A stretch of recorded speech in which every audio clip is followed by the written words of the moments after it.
నమస్తే, welcome to news can. నేను మీ వెనెల. మనం చూసుకున్నట్టయితే నిన్న చలో సింగారంకి బీజేపీ పిలుపునిచ్చింది కిషన్ రెడ్డి. ఈ మేరకు కిషన్ రెడ్డి అక్కడికి వెళ్తే పోలీసులు అడ్డుకోవడం జరిగింది. అసలుకి డబుల్ బెడ్రూమ్ ఇళ్లను చూపించకుండా అసలు పర్యటన చేయకుండా పోలీసులు అడ్డుకున్నారు. దీనిపై కిషన్ రెడ్డి అలాగే బీజేపీ నేతలంతా ఫైర్ అయ్యారు. మొదటిగా పేపర్ ఈనాడు చూసుకున్నట్టయితే కుండపోత వాన, రాష్ట్ర వ్యాప్తంగా భారీ వర్షాలు, పొంగి పొర్లిన వాగులు, రహదారులు జలమయం. హైదరాబాద్ లో 24 గంటల్లో 18.8, బెజ్జూరులో అత్యధికంగా 20 సెంటీమీటర్ల వర్షపాతం నమోదు. గోదావరి పరవళ్లు, భద్రాచలం వద్ద మొదటి ప్రమాద హెచ్చరిక. నేడు విద్యాసంస్థలకు సెలవు. జీహెచ్ఎంసీ పరిధిలో నేడు రేపు కార్యాలయాలకు, బడులకు సెలవులు. ఇక ముఖ్యమంత్రి కేసీఆర్ ఆదేశం, టీఎస్పీఎస్సీ సహా పలు పరీక్షల వాయిదా. ప్రధానంగా మనం చూసుకున్నట్టయితే రాష్ట్ర వ్యాప్తంగా గత 4 రోజుల నుంచి కుండపోత వర్షాలు కురుస్తున్నాయి. ఈ నేపథ్యంలో విద్యాలయాలకు కూడా ప్రభుత్వం సెలవు ప్రకటించింది. అలాగే ఎటువంటి అవాంఛనీయ సంఘటనలు జరగకుండా ముందుగా జీహెచ్ఎంసీ అధికారులు అప్రమత్తమయ్యారు. మన నెక్స్ట్ న్యూస్ చూసుకున్నట్టయితే భాజపా చలో బాట సింగారం. కిషన్ రెడ్డిని అడ్డుకున్న పోలీసులు విమానాశ్రయం నుంచి బయటకు వచ్చాక అదుపులోకి. నిరసనగా వర్షంలోనే కేంద్ర మంత్రి బైఠాయింపు, ఇతర నాయకుల గృహ నిర్బంధం.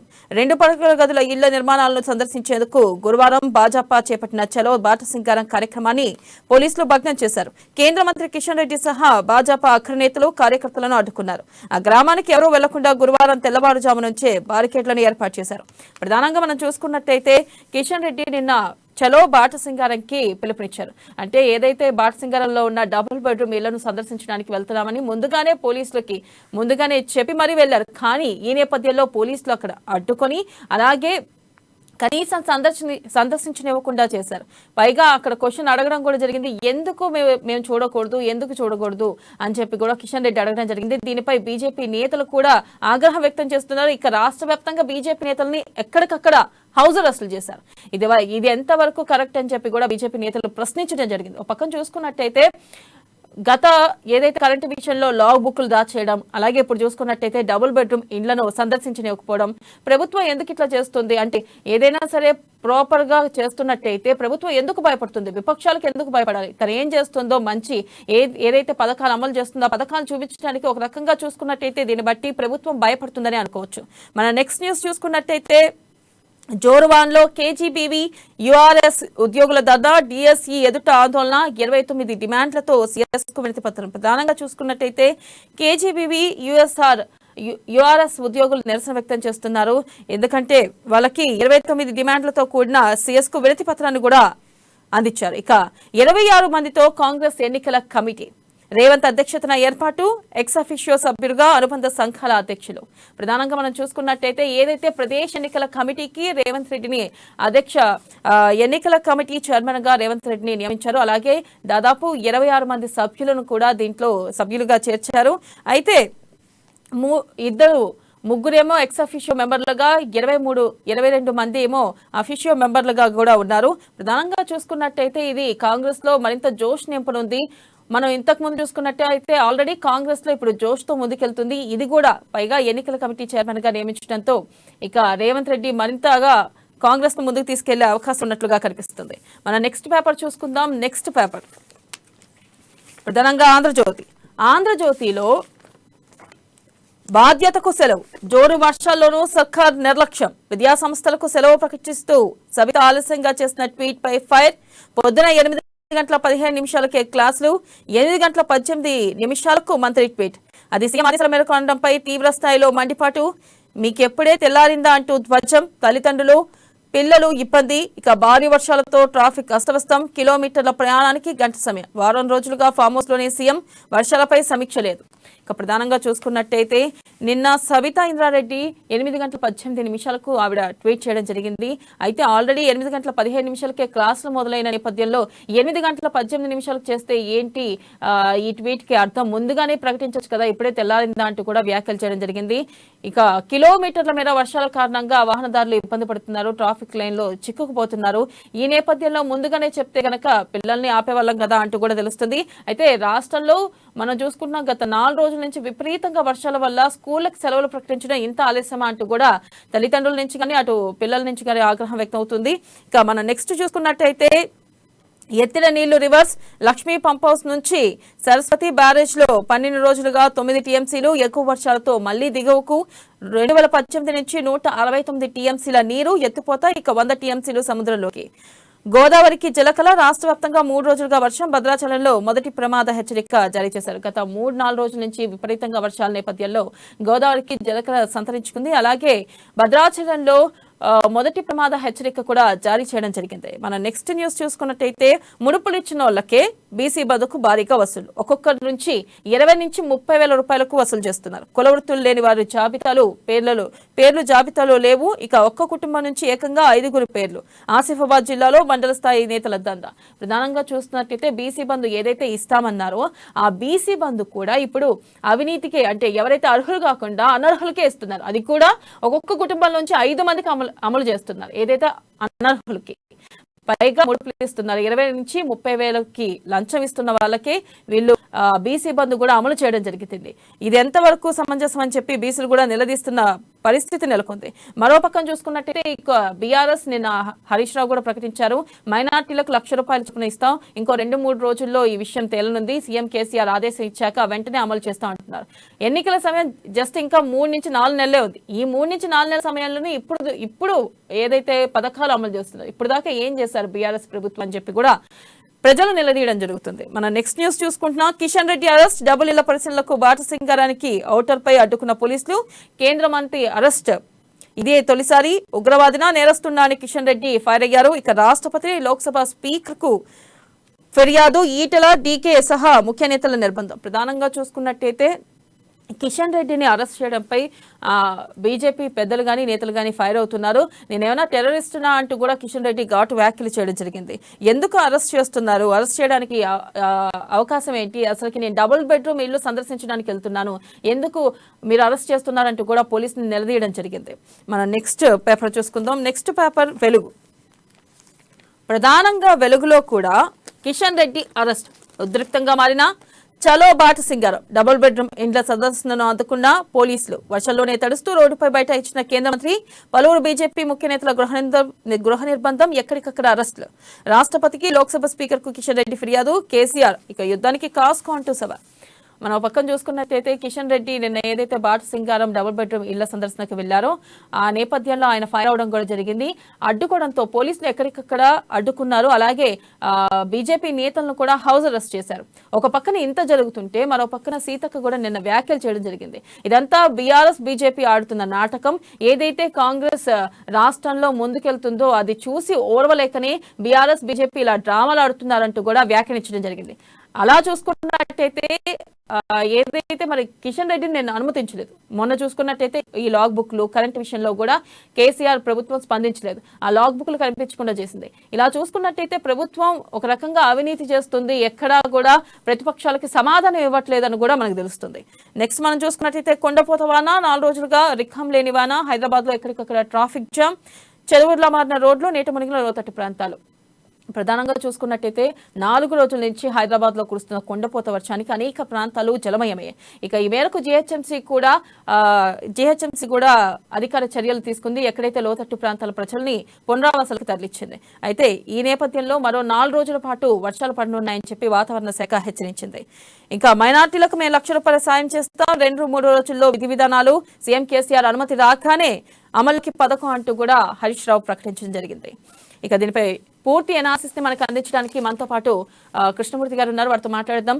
కృష్ణమూర్తి, చెప్పండి, మనం చూస్తున్నాం ఏదైతే బీజేపీ, కాంగ్రెస్ అలాగే బీఆర్ఎస్ మధ్య వారు జరుగుతూనే ఉంది. ప్రధానంగా నేను చూసుకున్నట్టయితే కిషన్ రెడ్డి చలో బాట సింగారం అంటూ పిలుపునిచ్చారు. ఈ నేపథ్యంలో ప్రభుత్వం ఎందుకు అడ్డుకుంటుంది? ప్రతిసారి ప్రతిపక్షాలు క్వశ్చన్ చేస్తున్నప్పుడు క్వశ్చన్ కి సమాధానం చెప్పకుండా వాళ్ళని అడ్డుకునే ప్రయత్నం చేస్తుంది. మన కరెంట్ ఇష్యూయే కానీ, ఈ రోజు నిన్న జరిగిన బాట సింగారమే డబుల్ బెడ్రూమ్ ఇళ్ల విషయంలో కానీ ప్రభుత్వం పదే ప్రతిపక్షాలను అడ్డుకుంటుంది. దీన్ని ఎలా చూడొచ్చు అంటారు?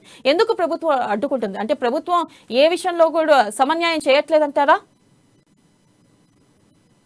ఖచ్చితంగా రాష్ట్ర ప్రభుత్వం పూర్తి పారదర్శకత పాలన చేస్తే ఎవరికైనా సమాధానం చెప్పచ్చు, ఎవరైనా ఎక్కడికైనా వెళ్ళని స్వేచ్ఛ ఇచ్చే అవకాశం ఉంది. నిన్న సంఘటన తీసుకుంటే బాట సింగారంలో భారీ ఎత్తున ఇండ్లు కడుతున్నాం అని చెప్పేసి అక్కడ ప్రభుత్వం కొంత పనులు చేసింది, కొంత స్లాబ్లు వేసి పెట్టిందంటే మొండి గోడలు మిగిలాయి. ఇటువైపు ఎన్నికలు ముంచుకొస్తున్నాయి. పాలకులేమో మేము ఆగస్టులో డబుల్ బెడ్లు ఇస్తాము, సెప్టెంబర్లో డబుల్ బెడ్రూమ్ ఇస్తామని చెప్తా ఉన్నారు. అయినప్పటికీ చాలా చోట్ల పూర్తి కాలేదు. అందులో భాగంగానే ఈ ఒక్కటి ఎగ్జాంపుల్ శాంపిల్గా వెళ్దామని చెప్పేసి వీళ్ళు ఒక నిర్ణయం తీసుకున్నారు. ఆ శాంపిల్గా వెళ్లే తరుణంలో రాష్ట్ర ప్రభుత్వము అక్కడికి వెళ్ళనిచ్చి చూస్తే అయిపోతుండే. నిజంగా రాష్ట్ర ప్రభుత్వం ఖచ్చితంగా ప్రజల హితం కోసం, ప్రజా సంక్షేమం కోసం పనిచేస్తుంది, ప్రజల కోసం అభివృద్ధి కార్యక్రమాలు చేపడుతుంది, వాటిని త్రిశిక్షతో పూర్తి చేసేందుకు ముందుకు వెళ్తుంది అని భావిస్తే, పాలకులు నిజంగా అనుకుంటే ఆయన అనుమతించండి. ఏముంది దాంట్లో పోతే ఏ కూల కొట్టరు కదా వాటిని. డబ్బు ఇంట్లో కట్టేయండి అయితే కూల కొట్టి చూడరు కదా వీళ్ళు. కూల కొడితే వాళ్ళకే ఉంటుంది కదా. చిన్న రాయి వేసినా వాటి మీద వాళ్ళకే ఉంటుంది కదా. డబ్బులు బెడ్రూమ్లకు ఇష్టం అని చెప్పొచ్చుకుని ప్రభుత్వానికి ఒక అర్థం దొరుకుతుంది కదా. కావాలని నిన్న బాటా సింగారాన్ని పూర్తి స్థాయిలో పోలీసులు తమ ఆధీనంలో తీసుకొని చీమ కూడా వెళ్లకుండా అక్కడ బందోబస్తు చేశారు. ఒక ఉగ్రవాది జమ్మూ కాశ్మీరు ఈ ప్రాంతంలో ఉగ్రవాదులు ఉంటే ఏ రకమైనటువంటి మిలిటరీ సిబ్బంది పహారా కాస్తూ సాయుధ పోలీసులతోటి ఏ రకంగా ఉంటారో ఆ రకంగా బాటా సింగారం ప్రాంతాన్ని పూర్తిగా తమ ఆధీనంలో తీసుకున్నారు. అంటే ఇక్కడ అంటే ప్రభుత్వము ఏం చెప్పదలుచుకుంది? ప్రతిపక్షాలకు కానీ ప్రజలకు కానీ జవాబుదారీగా ఉండాల్సినటువంటి ప్రభుత్వము తన బాధ్యతను తప్పించుకునేందుకు విపక్ష పార్టీలను వేధించేందుకు పోలీసులను అస్త్రంగా వాడుకుంటుంది. పూర్తి స్థాయిలో పోలీసు వ్యవస్థను దుర్వినియోగం చేసేందుకే రాష్ట్ర ప్రభుత్వం మొదటి నుంచి ప్రయత్నాలు చేస్తూ ఉంది. అందులో భాగంగా నిన్నే జరిగింది. కేంద్ర మంత్రి ముందుగానే యాజ్ పర్ ప్రోటోకాల్ ప్రకారంగానే తాను బాటా సింగార పర్యటనకు సంబంధించిన వివరాలను రాష్ట్ర ప్రభుత్వానికి జీఏడీకి పంపించారు యథావిధిగా. కేంద్ర ప్రభుత్వం కిషన్ రెడ్డి ఢిల్లీలోని కిషన్ రెడ్డి కార్యాలయం నుంచి ఇక్కడి రాష్ట్ర ప్రభుత్వ జీఏడీ కార్యాలయానికి అధికారిక పర్యటన వివరాలు వచ్చాయి.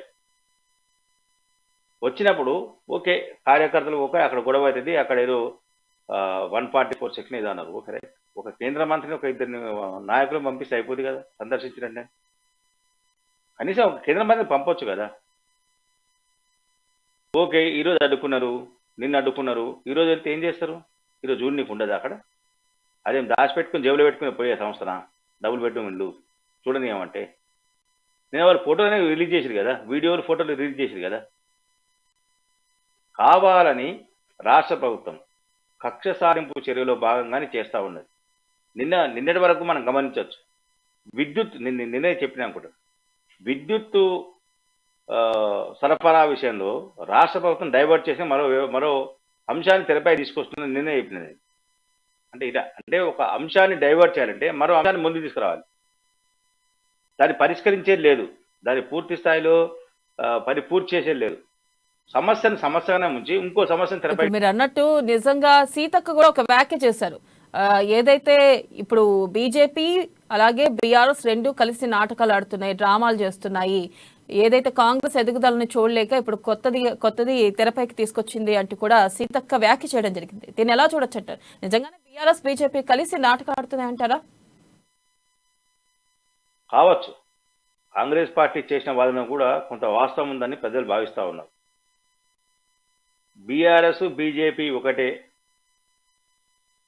కేసీఆర్ కు నమ్మినటువంటి నేత కిషన్ రెడ్డి అని బయట ప్రచారంతో బీజేపీలో బీఆర్ఎస్తో జోరుగా ప్రచారం సాగుతూ ఉన్నది.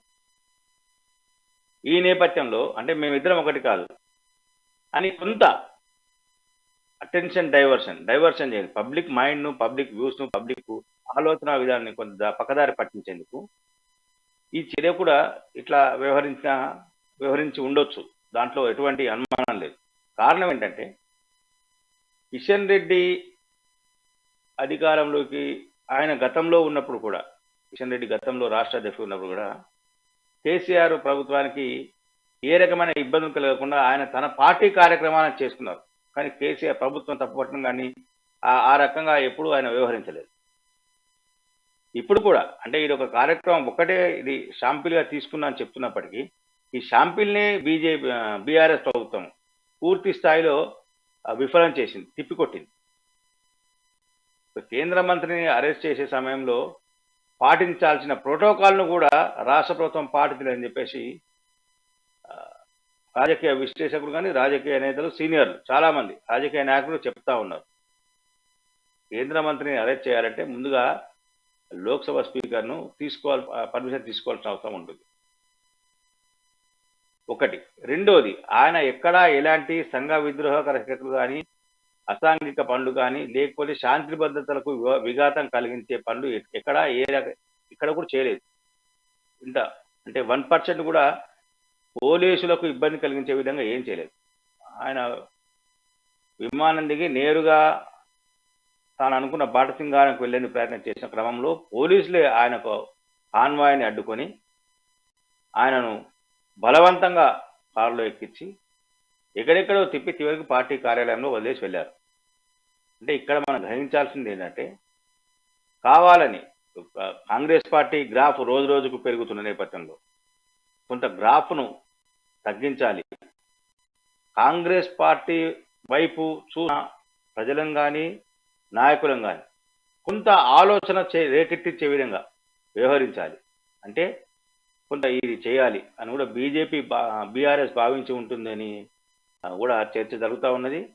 బీఆర్ఎస్ ప్రభుత్వం చేస్తున్నటువంటి పనుల మీద కాంగ్రెస్ పార్టీ ఎప్పటికప్పుడు ఎక్కడికెక్కడ తిప్పికొడతా ఉన్నది.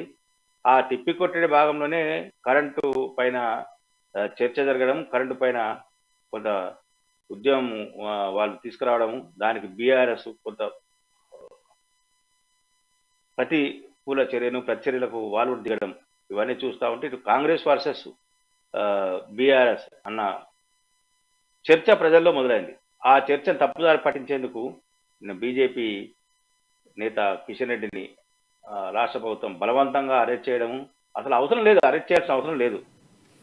మనం ఒక పక్కన చూసుకున్నట్టయితే ఇక్కడ ఢిల్లీలో కూడా నిన్న సంజయ్ మాట్లాడడం జరిగింది, బండి సంజయ్. అయితే మీకేమో 100 గడుల ఇల్లు, కనీసం డబుల్ బెడ్రూమ్లు కూడా పేదలకు ఎవరా అంటూ కూడా ప్రశ్నించడం జరిగింది. దీనిపై మీరేమంటారు?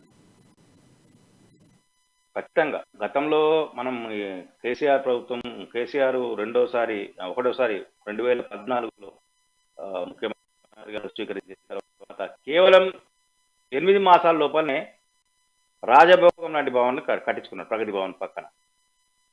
అట్లాంటి ప్రభుత్వం, అంటే ప్రభుత్వం దగ్గర వ్యవస్థ లేదని కాదు, వ్యవస్థ ఉంది, సమీకరణ నిధులు ఉన్నాయి. కేంద్ర ప్రభుత్వం ఇళ్లకు కావాల్సిన నిధులను భారీ ఎత్తున ఎప్పటికప్పుడు అందిస్తూ ఉంది, అన్నీ ఉన్నాయి. ప్రభుత్వాన్ని కూడా చేయలేనిది ఏం లేదు. కానీ చిత్తశుద్ధి ప్రభుత్వం దగ్గర ఉన్నటువంటిది ఒకటి చిత్తశుద్ధి లోపించింది. అన్నీ ఉన్నాయి కానీ చిత్తశుద్ధి లోపించింది. కాబట్టి ఇది వాస్తవమే అంటే బండి సంజయ్ చెప్పేది. 100 గదుల ఇళ్లను నువ్వు 8 నెలల్లో పూర్తి చేసిన ఉన్నటువంటి సామర్థ్యం ఉన్నటువంటి ప్రభుత్వము పేదల డబుల్ బెడ్రూమ్లో ఎందుకు అవుతున్నాయి? బాటసింగారంలో 3 సంవత్సరాలుగా అట్లా నిలిపోయినవి. బాటసింగారంలో ఓన్లీ పిల్లర్స్ స్లాబ్స్ చేసి పెట్టారు, గోడలు కట్టలేదు, దానికి కావాల్సిన ఇన్ఫ్రాస్ట్రక్చర్ ఇంకా డ్రైనేజ్ కానీ మిగతా వ్యవస్థ ఏమీ చేయలేదు. అది ఆపాల్సిన అవసరం ఏముంది? పోనీ లబ్ధిదారులు లేరా? లబ్ధిదారులు ఆందోళన చేస్తా ఉన్నారు. లబ్ధిదారులు ఎప్పుడు ఇస్తారా డబుల్ బెడ్రూమ్ ఇల్లు, మేము అద్దెలు భరించలేకపోతాం అని చెప్పేసి అనేక మంది పేద ప్రజలు ప్రభుత్వం వైపు ఆశగా చూస్తూ ఉన్నారు. అట్లాంటి పోనీ కేంద్ర ప్రభుత్వం నిధులు ఇవ్వట్లేదా? మీరు అడిగిన నిధులన్నీ ఇస్తా ఉంది కదా. కేంద్ర ప్రభుత్వం నిధులు పరిపూర్ణంగా ఇస్తా ఉన్నది, వ్యవస్థ ఉన్నది. కాకపోతే ప్రభుత్వం దగ్గర పేదలకు న్యాయం చేయాలి, పేద ప్రజలకు సొంతింటి కల నిజం చేయాలి అన్న చిత్తశుద్ధి లోపించడంతో ఇది జరిగిందని మనం కూడా చెప్పచ్చు. కారణం ఒకటే, గ్రేటర్ ఎన్నికల సందర్భంగా 2 సార్లు జరిగిన గ్రేటర్ ఎన్నికల సందర్భంగా డబుల్ బెడ్రూమ్ల ఇళ్ల ప్రధాన అస్త్రంగా గ్రేటర్ ప్రజలను రాష్ట్ర ప్రభుత్వం వంచింది. ఇంకా వంచే ప్రయత్నం చేసి మళ్ళీ మొదలుపెట్టారు. మేము ఆగస్టులో ఇస్తాము, సెప్టెంబర్లో ఇస్తాము, మేము పంపిణీకి కార్యక్రమాలు ముమ్మరం చేస్తున్నామని చెప్పేసి మంత్రి కేటీఆర్, హరీష్ రావు చెప్తా ఉన్నారు. అంటే ఇద్దరే మంత్రివర్గంలో ఎవరు మాట్లాడరు, వాళ్ళు ఇద్దరే మాట్లాడతారు. అయితే ముఖ్యమంత్రి మాట్లాడతారు, మంత్రి కేటీఆర్, కేసీఆర్ ఇద్దరే, మిగతా వాళ్ళు ఎవరు మాట్లాడరు. గృహ నిర్మాణ శాఖ మంత్రి మాట్లాడరు, రెవెన్యూ మంత్రి ఎవరు లేరు, ఎవరు మాట్లాడరు, ఎవరు లేరు కూడా, ఏ శాఖలకు ఎవరు లేరు కూడా, ఉన్నా వాళ్ళు మాట్లాడలేరు. అంటే ఇది పరిస్థితి. అంటే రాష్ట్రంలో వాళ్ళు ఇటు కాంగ్రెస్ చూసుకున్నట్టయితే నిన్న ఎన్నికల కమిటీ చైర్మన్ గా రేవంత్ రెడ్డిని నియమించారు. అయితే ఆల్రెడీ కాంగ్రెస్ బీఆర్ఎస్ ని ప్రశ్నించడంలో రాష్ట్రంలో ముందంజలో ఉంది. ఈ మేరకు రేవంత్ రెడ్డికి ఎన్నికల కమిటీ చైర్మన్ గా పదవి వచ్చింది. అయితే ఇది ఇంకా కాంగ్రెస్ పార్టీలో జోష్ నింపనుందంటారా?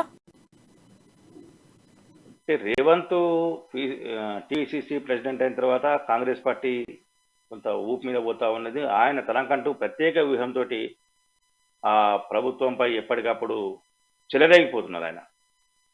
ఈ నేపథ్యంలో ఆయనకు ఎన్నికల కమిటీ ఇవ్వడం అనేది ఆ పార్టీ తీసుకున్న మంచి నిర్ణయం ఇదోటి. అంటే ఎన్నికల కమిటీ అనేది ఎన్నికల నిర్వహణ కోసం, ఎన్నికల్లో సమన్వయం కోసం, ఎన్నికల్లో అభ్యర్థుల ఎంపిక కోసం వీటికి సంబంధించి ఉంటుంది. ఎన్నికల ప్రచారంలో అనుసరించాల్సిన వ్యూహాలు, ప్రచార అంశాలు ప్రభుత్వం పైన, అంటే ఇటు బీజేపీ కానీ అటు బీఆర్ఎస్ కానీ చేసేటువంటి ఆరోపణను సమర్థవంతంగా తిప్పికొట్టి ప్రజల్లో కాంగ్రెస్ పట్ల మరింత అభిమానాన్ని పెంచే విధంగా వ్యూహాలకు పదును పెట్టే అంశం.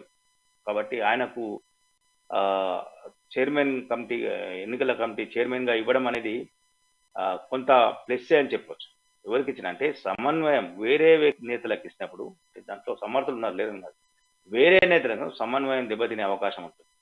ఇటు పిసిసి చీఫ్గా, ఇటు ఎన్నికల కమిటీ చైర్మన్గా ఉన్నప్పుడు రెండు వైపులా ఆయన ఇటు ఇటు పిసిసి బాధ్యతను, అటు ఎన్నికల కమిటీ ఎన్నికల ప్రచార బాధ్యతను ఆయన సమర్థవంతంగా నిర్వహించారని చెప్పేసి ఆయన సమర్థనం కాంగ్రెస్ పార్టీ మరోసారి గుర్తించి ఆ బాధ్యతను అప్పగించింది. అయితే రేవంత్ రెడ్డి కొంతకాలంగా కేవలం కాంగ్రెస్ పార్టీని అధికారం తీసుకురావాలనే ఉద్దేశంతో ఆయన తన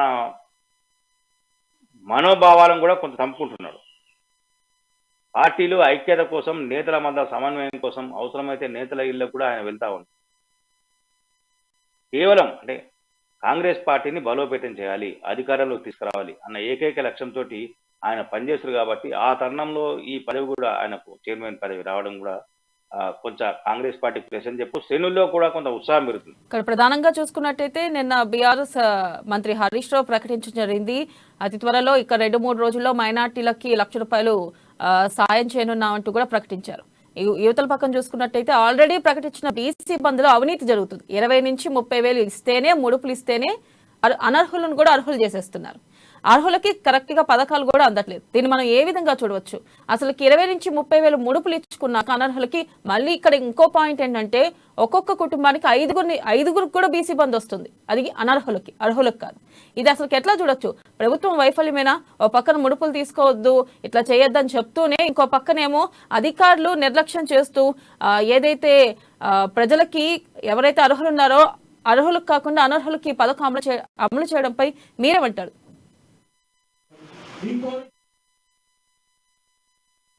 పోతే బీసీ బంధు కానీ ఇది బీఆర్ఎస్ కార్యకర్తలకు, బీఆర్ఎస్ కు కొంత బీఆర్ఎస్ నేత పప్పు బిళ్ళలు పంచిపెట్టాడు. ప్రజాధనాన్ని, ప్రజలు కట్టిన పన్నులను, ప్రజల పేరుతో చేస్తున్న అప్పులను బీఆర్ఎస్ పంచిపెట్టడం అంటే అది ఒక సామెత, ఎవరు సొమ్మును ఎవరు దానం చేసిరంటారు.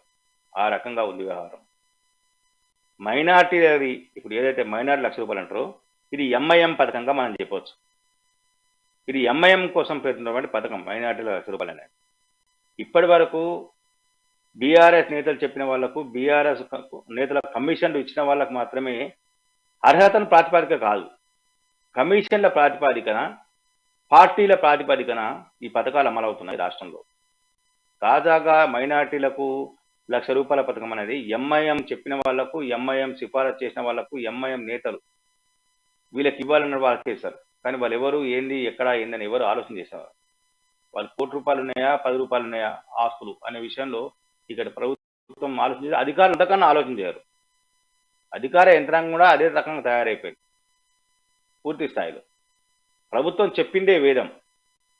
అధికారులు మాకు కొంత గైడ్ లైన్స్ ఉన్నాయి, మేము కొన్ని నిబంధనలు పాటించాలి, రేపు ఈ ప్రభుత్వం కాకపోతే ఇంకో ప్రభుత్వం వచ్చినప్పుడు ఏమన్నా ఇబ్బందులు ఎదురైతే సమాధానం చెప్పాల్సిన బాధ్యత మా పైన ఉంటుంది అని చెప్పేసి అధికారులు కూడా ఆలోచన చేసే పరిస్థితి లేదు. కాబట్టి ఇది ఎంఐఎం పథకంగా చెప్పచ్చు. ఇక కమిషన్ అంటారా, అది కేసీఆర్ స్వయంగా ఒప్పుకున్నారు. సీఎం కేసీఆర్ గారే స్వయంగా ఒప్పుకున్నారు. దళిత బంధులో 3 లక్షలు తీసుకుంటున్నారు అని చెప్పారు. 30% కమిషన్ అనేది ప్రభుత్వానికి బ్రాండ్ అంబాసిడర్గా మారబోతుంది. దీన్ని ఇప్పటికే రేవంత్ రెడ్డి అనేక సందర్భాల్లో 30% కమిషన్ అని చెప్తా ఉన్నారు. 30% ప్రభుత్వం అని చెప్తా ఉన్నారు. మొన్న కర్ణాటక ఎన్నికల్లో బీజేపీ ప్రభుత్వం మీద Congress right Krishnamurthy, thank you. మనం చూస్తున్నాం ప్రతిపక్షాలు అడిగే ఏ ఒక్క ప్రశ్నకు కూడా బీఆర్ఎస్ ఎటువంటి సమాధానం ఇవ్వట్లేదు. ఏదైతే లాగ్ బుక్ల విషయంలో కానీ నిన్న డబుల్ బెడ్రూమ్ విషయంలో కానీ మరి ఫ్యూచర్లో అయినా ఇస్తుందా, మరి ప్రతిపక్షాలు నిలదీసే క్వశ్చన్స్ కి మరి సమాధానం ఇస్తుందా లేదో చూడాలి. ఇది ఇవాల్టి న్యూస్ క్యాన్. కీప్ వాచింగ్ అమ్మా న్యూస్, నిజం కోసం.